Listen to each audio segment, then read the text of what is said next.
Africa is home to the world's youngest and fastest growing population, with burgeoning cities and bold innovations in everything from fintech to clean energy.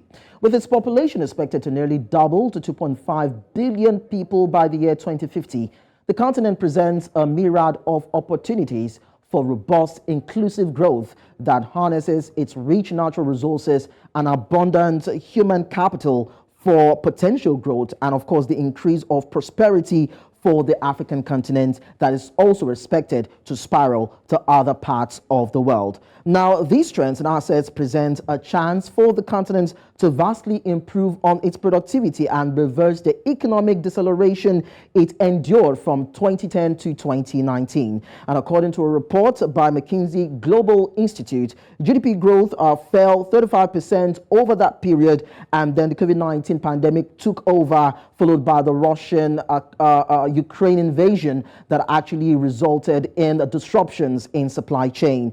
And today, we talk about 60% of Africa's population said to be living below the poverty line. But then the report believes that Africa can actually achieve higher and more inclusive economic growth by leveraging on its diversity. So this morning, Acha Leke, senior partner and chairman, McKinsey and Company, joins me, of course, from Africa, joins me to talk about this, even as we see how Africa can tap into its cultural and, of course, all the diversities that is accustomed with this great continent, and see how it can spin economic growth for it. Thank you so much, Acha, for joining us.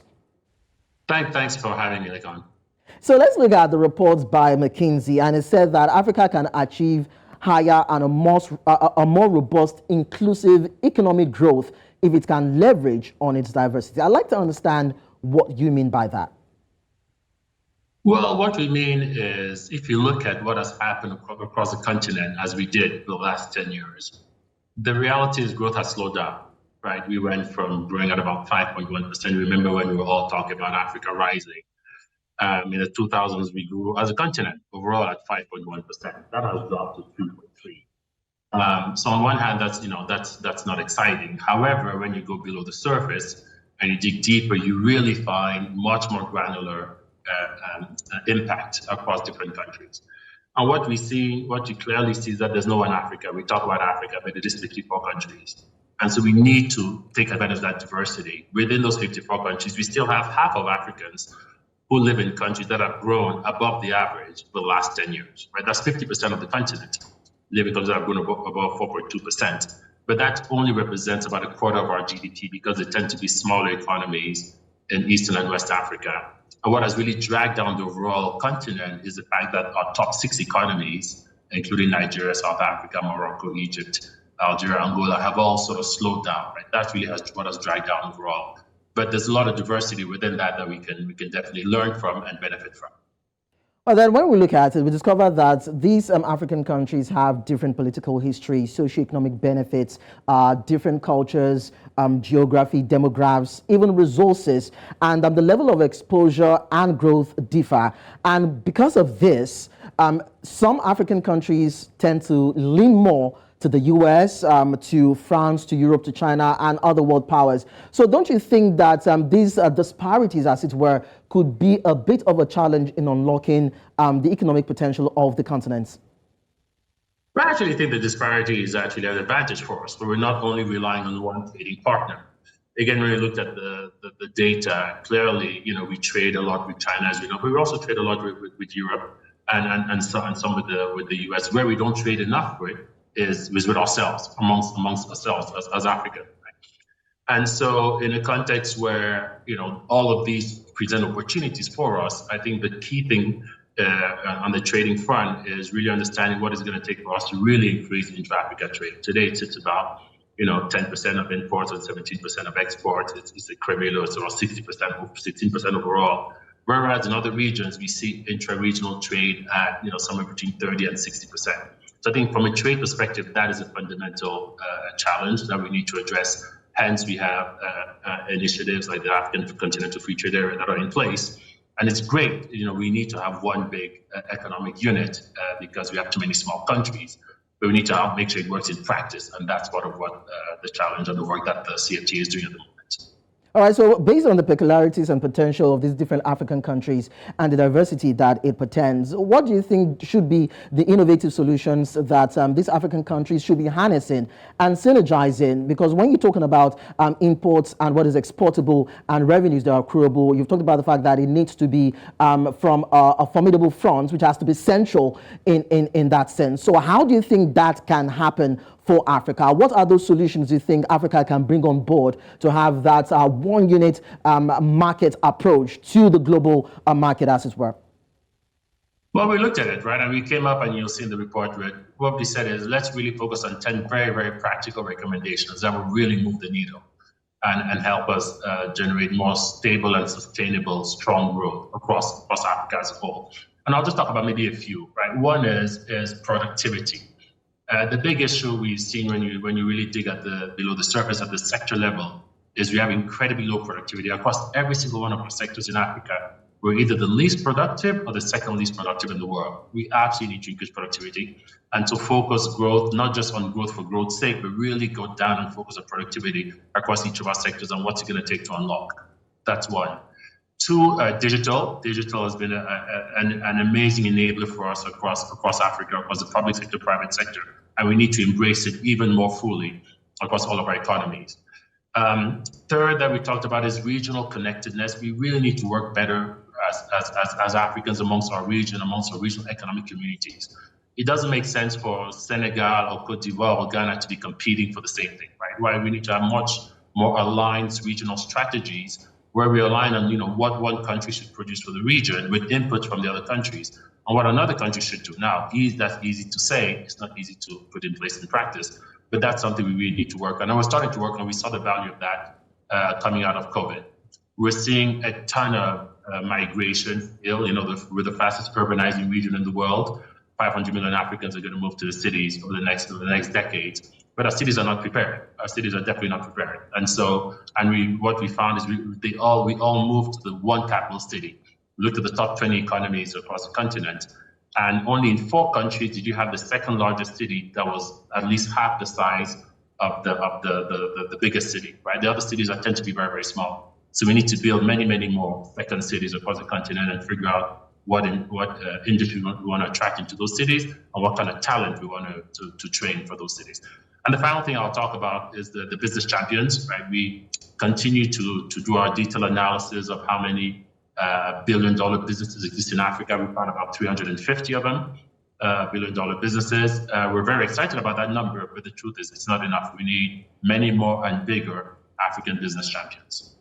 All right, let me just take you back a bit because you talked about COVID-19, and that was a big debilitation for Africa's business community when it happened, starting from 2019 down. And a lot of businesses in Africa have been trying to stay afloat and thrive despite all the challenges that it has to face with COVID-19 and, of course, the Russia-Ukraine crisis. And we understand that looking at how Africa stepped into the 21st century with a burgeoning economy that decelerated from the 1990s into the 2000s, you discover that the real GDP growth reduced from 3.3%, reduced to 3.3% from 5.1%, and that deceleration has been a bit of a struggle for Africa, to live with. So I'd like to understand, aside COVID-19, what were other factors that you would consider were topical or strong that actually debilitated Africa in terms of its businesses, its exports, and its economic growth that you feel moving forward would need to guard against?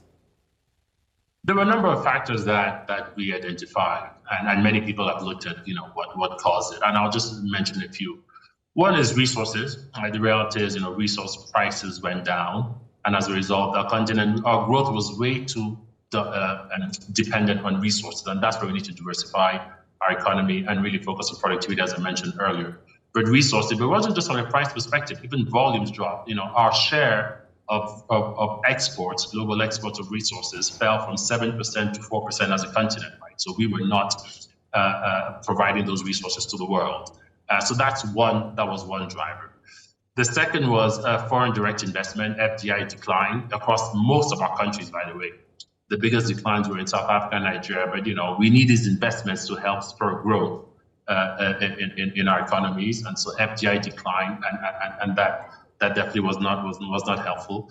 The third, which was also quite shocking, but you can see it as you see what's happening every day, was the instances of political instability, and that was on the rise in the last 10 years. We did an analysis which showed that 30%, 30, of Africans lived in a country that experienced some political instability event in the last 10 years.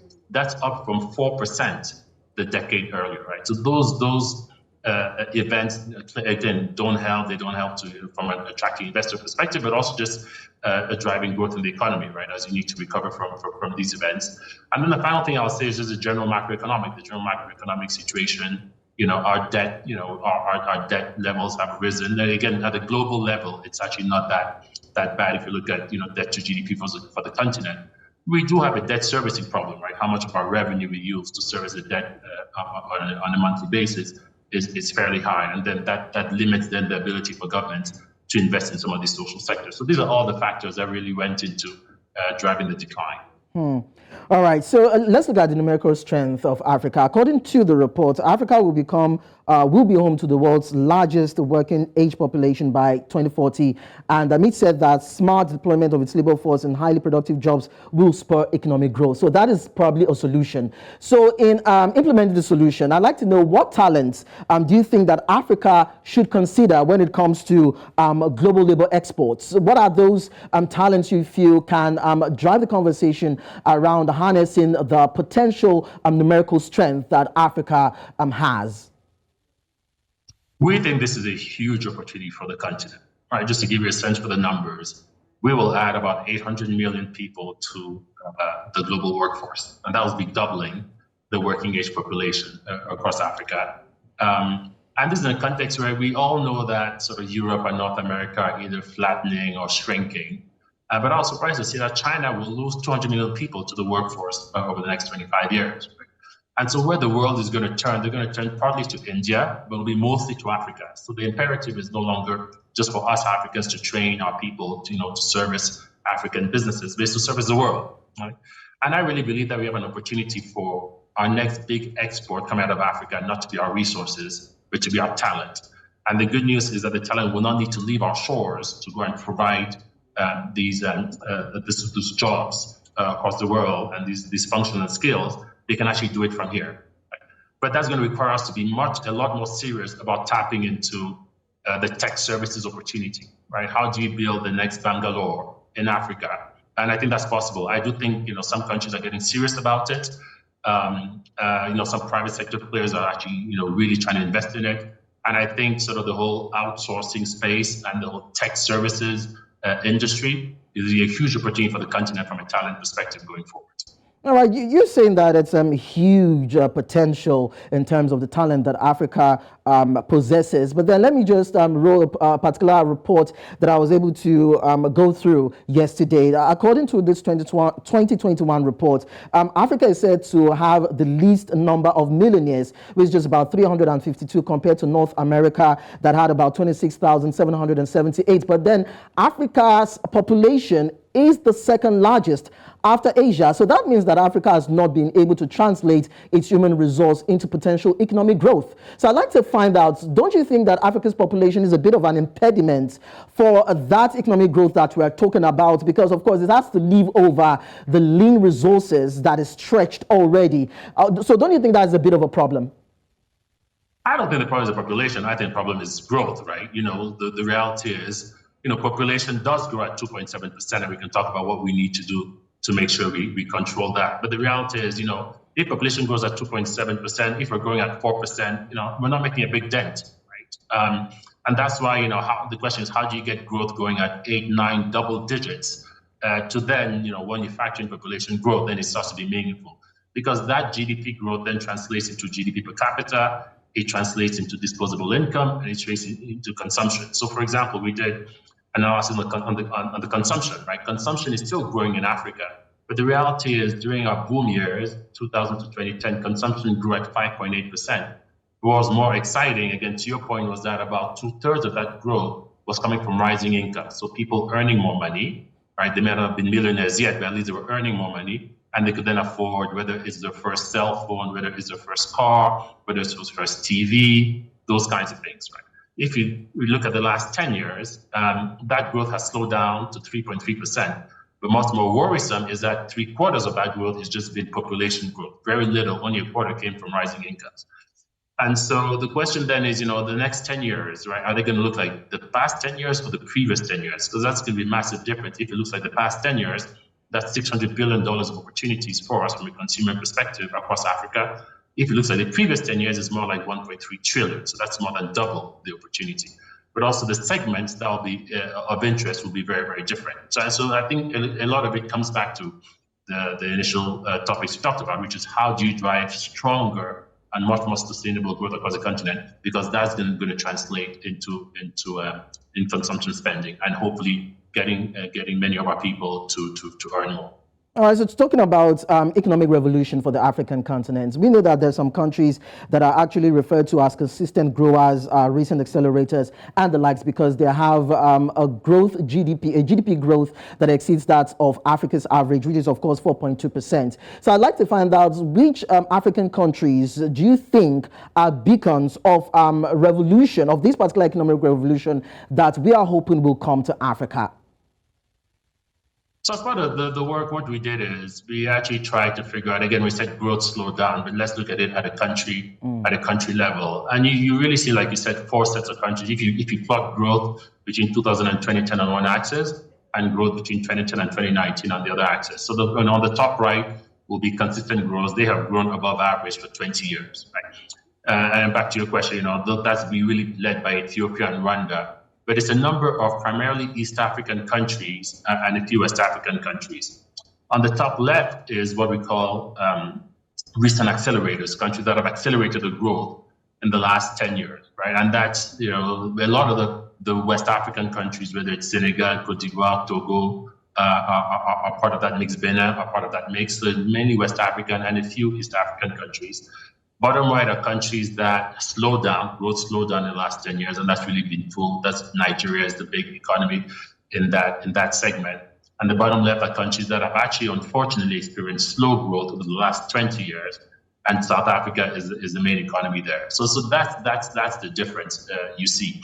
Within that, like I said, a lot of the smaller economies, and actually the ones that are not resource dependent, are the ones that are growing much faster. And the big question for us is, what can we learn from those economies and replicate in our other countries to make sure we stimulate stronger economic growth?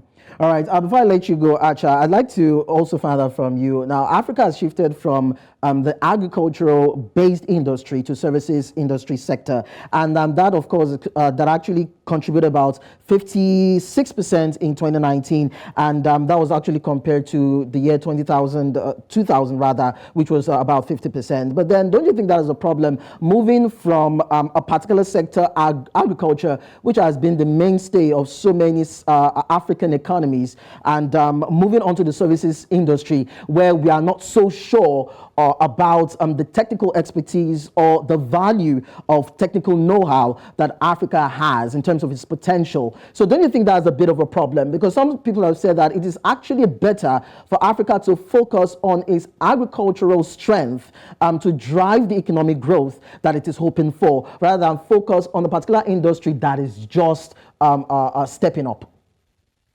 Well, I think the trend is clear, right? So the trend is very clear. Agriculture employed 58% of Africans 20 years ago.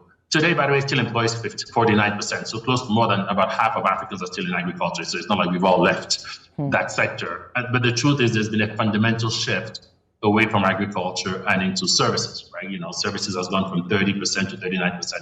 On one hand, it's positive because service productivity is higher than agriculture productivity, right? So these people are moving into a more productive sector. The reality is, even productivity within services is still incredibly low. It's higher than agriculture, but it's still incredibly low. And so therein lies the challenge we have across all of our sectors to say, how do we increase productivity? By the way, productivity in agriculture has gone up because production has gone up with the fewer people, right? So productivity has actually gone up, but it's still very low, right? We need to increase it. And then as we get into services, the huge excitement about the service opportunity. We talked about how we can provide these services not just for Africa but for the global world, which is a massive opportunity for us. But again, we need to really work on productivity of our services sector, just like we need to work on productivity of agriculture. And of course, we cannot ignore manufacturing. It's critical. It's critical for the continent, both from a security supply perspective, where we saw some of the challenges we faced during the COVID crisis, but it's also important from a value-adding perspective. How do we make sure we add value to some of our resources before we export them? Finally, before I let you go, Acha, I just remembered now, talking about synergizing Africa's diversity. The FTA is one way. Other African countries have talked about having a single currency. Just in about a minute, I'd like to find out, do you think that can be done looking at these two variables? I mean, I think the currency is going to be a very long time. And we have that already, in many of our Francophone West African countries, that having one African currency, I think it's going to take a while. We need to start with one African economic community, economic bloc, and that's what the CFTA is doing for us. It's been ratified, and so it's in place. There's a secretariat, and Excellency McKinsey is doing a great job of driving that. And the question is, now that it's been ratified and the secretariat is in place, how do you make sure it happens in practice, right? How do you say, obviously, when a truck leaves Lagos and is going to Dakar, how do you make sure that across the borders it's quite seamless, the transition across these borders? And so that's part of what needs to be looked at. And the way to look at it for us, it has to be value chain by value chain, because the issues, and we've looked at some of these value chain, the issues with the fish value chain, for example, are very different from the issues with the automotive value chain, and they're very different from the issues with the pharmaceutical value chain. But really looking value chain by value chain and helping unlock some of these bottlenecks is the way to go, and that's exactly what the Secretariat is doing. All right, thank you so much, Acha, for joining us. We hope that Africa can translate this potential into economic strength, probably in the very nearest future. Thank you so much, Acha. We hope so too. Thanks for having me. You're welcome. Now, the McKinsey report is part of a broader effort by the consulting firm to promote sustainable and inclusive development in Africa. But it is only important that African governments take a cue from the details of the report to develop and accelerate growth strategies for Africa's prosperity. Let's go on a short break. When we return, to be time for international.